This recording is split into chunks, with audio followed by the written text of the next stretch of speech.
wuxuu fikir ka haystay in biyaha laga soo qaado meelahaas oo dhan oo godadka ah sida dadka ay u raadinayeen waxa fikir ku soo dhac meesha inuu ku yaalay ayaga waxay ugu yeeraan luuqa carabiga bi'ra waa ceel ilada ma ku daawana murugta ma ka bedelayna walla naari ka inkaari ma ka maarmiye mama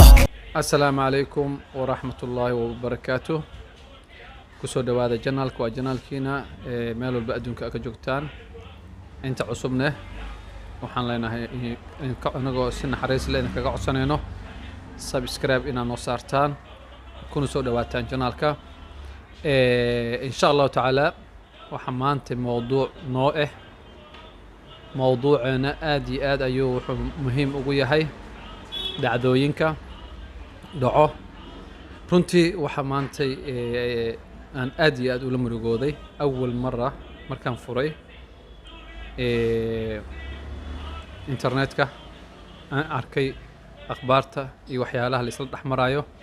waxyaalaha i soo jiitay oo aad iyo aad ugu murugooday waxaa ka mid ah wiil yar oo la dhaho Rayaan oo u dhashay waddanka Morocco oo 5 sano jiro runtii wax muruga yacni taas murugo way dhaaftay ilaahay subxaanahu wa tacaala waxaan ka rajaynaynaa ciddiisa iyo faamiligiisa inuu ugu bedelo wax ka khayr badan murugadaas ilaahayna u badbaadiyo ubadkooda yar Rayaan runtii sida qisada ay tahay waxaa waaye Rayaan wiil yar uu ahay oo 5 sano jiro ku ciyaara banaanka caruurta la ciyaara asxaabtiisa kolay maalmaha ka mid ah ayuu banaanka u soo baxay kaligiis asagoo raadinaya biyo uu cabo si u socdo wuxuu arkay god dheer godkii ayuu kolay sida qisada ay baahinayaan wuxuu fikir ka haystay inay wuxuu degan yahay horta meel yar tuulo waaye wuxuu fikir ka haystay in biyaha laga soo qaado meelahaas oo dhan oo godadka marka wuxuu tijaabinaa inuu meeshaas ka helo biyo godkii saas oo hoos u sii aaday ilaa asaga uu ku dhaco marka fatro ka bacdi waxaa dhacday reerkiisa inay wiilkii ay tabaan ay raadiyaan ay dhahaan Rayaan hal raadiyo xaafadda dhan laga raadiyay ilmihii oo dhan laga runtii loo qeeliyo loo dhawaaqo la dhahay kaaliyo ilmihii xaafadda joogay aan Rayaan raadino meel walba laga raadiyay wixii marka sida dadka ay u raadinayeen waxa fikir ku soo dhac meesha inuu ku yaalay ayaga waxay ugu yeeraan luuqa carabiga bi'ra waa ceel bal meeshaas aan ka fiirino marka area dhan laga waa cunug kulay xayawaan iyo waxyaalo cabsina ma jirin marka ilaa amarkiis waxaa la helay raadkiisa ama meesha lagu ogaado inuu galay isla markii waa la isku qeyl dhaantay dawladdii iyo wixii mas'uuliyiinta ah area-da waa loo yeeray waxaana lagu dhahay wiilkeena meesha ku jiro waa in la badbaadiyaa marka ilaa amarkiis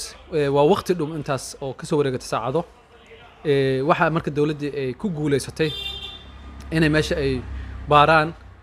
kaamirooyin iyo wax la dejiyo oo loo diro si lagu soo ogaado waana la soo helay picture-kiisa insha Allah tacaala waan arkaynaa picture-kiisa marka waxyaalaha mucjisada marka waxay noqotay cunuga marka picture-kiisa la soo helay sidii lagu badbaadinahay waxaan rajaynayaa in hadda aan la fiirsataan picture-kiisa. السلام عليكم ورحمة الله تعالى وبركاته. في هذا الفيديو مختلف على الفيديوهات ديالي اللي شفتوا في القناة. في هذا الفيديو كنطلب منكم اخواتاتي واخوتي اللي شاف هذا الفيديو يدعم هذا الطفل المسكين الطفل البريء اللي طاح في هذا البير ومحتاج الدعاء ديالكم بزاف. نتوما كتشوفوا الحالة ديالو في وسط هذه الحفرة باقي مسكين كيتحرك باقي كيتنفس. نطلبوا من الله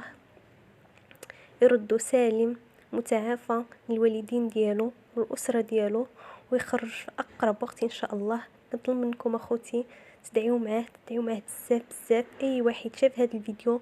يدعي معاه ونطلب من الله يخرج في أقرب وقت إن شاء الله بصحة جيدة. الله يسمعنا عليه يا ربي شي أخبار لي كتفرح ويتفرح به الوالدين ديالو الله يسمعنا عليه يا ربي شي أخبار لي كتفرح ويتفرح به الوالدين ديالو يا ربي آمين إنك مجيب الدعاء. marka insha Allah tacaala sida hadda ku aragteen picture-ka waxyaalaha mucjisada oo aan la yaabno waxay ahayd in cunug yar hadda uu marayo taqriiban 90 saacadood wax ku dhow adiga 5 maalin ama 6 maalin waxaa loo diray ama meesha loogu gudbiyey oo hoosul ahaan meeshii ceelka uu ku dhacay cabitaano lamana huba inuu cabay laakiin sida loo malaynayo inuu cabay laannahu ilaa hadda taan waxaa lagala socdaa kaamiro mar walbana kaamirada hadda aan idin tusnay waa kaamirada soo duubtay Rayaan oo hadda ilaa hadda lagala socdo ilaa waqtigan la joogana runtii badbaadintiisa socoto mar walbo meesha la qodo godka ceelka ahay qaybihiisa dhan waa la qoday waa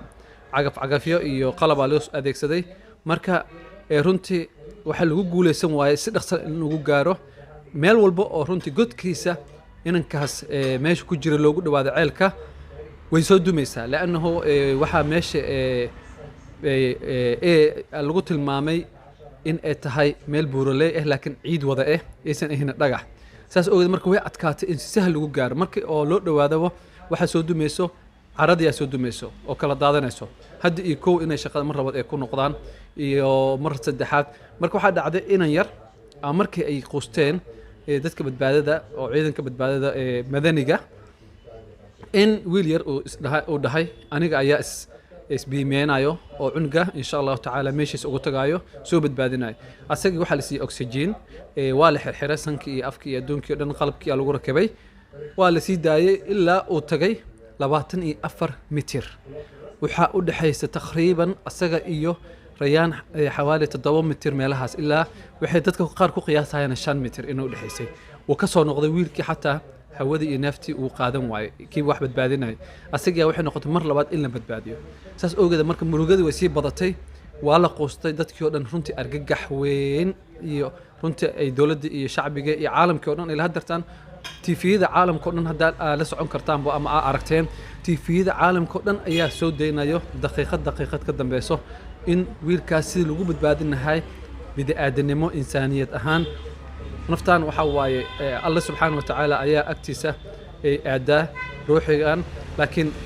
nasiib cunugiyo nool in laga qoosto ama dawlad ama shacbi ama caalamka oo dhan way adkaatay ama la hilmaamo laana wariskiis way ooynayaan way kortaagan yihiin ceelka marka waxa qisadan cajiibka yani dhacday in maantay ayadu dawlad jirto oo caalamka aragtay teknolojiyada in la badbaadin la yahay god yar qofkii ku dhacay wali nool yahay subhanallah wa amarka ilaahay waxaan ugu baryaynaa ummadaas iyo walaalahaas reer Morocco inankooda inuu ilaahay u badbaadiyo kulay waa un dhacdo xanuun badan qof kastoo human oo caalamka ku nool ayay ku imaan kartaa marka runtii tan oo kale dadka waxay feejignaan tusi kartaa in awlaada si cajiib loo ilaaliyo laana awlaada wax walbo way jecel yihiin inay ku ciyaaraan ama ay sameeyaan marka kulay insha Allah taala waxaan rajeynaynaa anagoo dhan oo walaalo oo caalamka dadka ku nool oo dhan inay arkaan farxadda familigaas Rayaan oo nool insha Allah taala inuu soo noqdo reerkiisa ku soo noqdo anigana waxaan u rajeynaynaa insha Allah taala waqti walbo in ay cidaas murugadaas ilaahay uu ka ugu bedelo farxad iyo insha Allah taala wax ka qeyr badan marka waxaan leenahay insha Allah walaalayaal caalamka meel walba ka joogtaan waxaan rajeynaynaa in u soo duceyn doontaan familigaas si farxadooda iyo cunugooda oo caafimaad qabo waxyaalaha runtii murugada iyo yani mar walba waa cunugii oo ku dhagan hawo la'aan hayso mugdi oo aad dareemaysid ceel yani mitirkiisa cunug beebi ma ogi qof kale aan gali karin ku jiro xawaali sidoo hadda lagu qiyaasa ilaa 100 saacadood ilaa 90 ilaa qaarkood newska ilaa 80 saacadood marba yani saacadaha way sii socdaan marka cunuga waxa ay mucjiso in la yaaban yahay oxygen la'aan meeshaas uu ku jira waqtigaas iyo cunto la'aan iyo asagii awoodiisa ay yar tahay oo yani beebi oo u adkeysan kara runtii يعني وحيالها وحيال ملوجي رنت أبو رايو إن يعني إن شاء الله تعالى أرجينا إنه إلهي بدبادة دق وسهله فرج كان إلهي أفره ضد كاسنا رنت وملوجي سيهين رنتي وحي أمد ماشي كنا ولا يدنا عرورتي رأينا أسكو صباحي مروجو واحد لدريمة رنتي آدي يعني قفك مركود أنتو رنتي سيد هذا لوجو مروجي سيه لوجو مروجود محيا له قفك مركود أنتو واحد دريمة إنه إلهي سبحانه وتعالى روحي جسيه كل نقطة سو قفك لكن مركو نول يهاي وصل لمانين هدنا بيبي يهاي وصل رنتي إسعلين كرين نولشي رنتي وأذكت هاي مركا waxa mar walba dadka ugu duceynaya culimada iyo masaajidda iyo walaalo iyo meel walba caalamka inuu ilaahay badbaado degdeg ah inankaas iyo reerkana ilaahay ugu bedelo farxad iyo rajo degdeg u soo noqoto marka walaalayaal caalamka meel walba ka joogtaan u soo duceeya reerkaas walaalaheen waa reer Morocco wiilkaas Morocco oo wadankiisa yahay marka magaalo yar oo tuulana waay meesha dhacdada ka dhacday waana ka arki doontaan insha Allah taala qabarkiisa newsko dhan caalamka marka insha Allah taala waxa anaga u rajaynaynaa dhamaan walaalaha in ducaa ilaahi subhanahu wa ta'ala loogu baryo in dadkaas farxadooda iyo mustaqbalka cunugooda ay arkaan mar labaad intaas ayaa in kaga tageena inta walaalo nagu cusubna waxaan ka codsanaynaa inaad subscribe noo saartaan assalaamu calaykum wa rahmatullaahi wa barakaatuh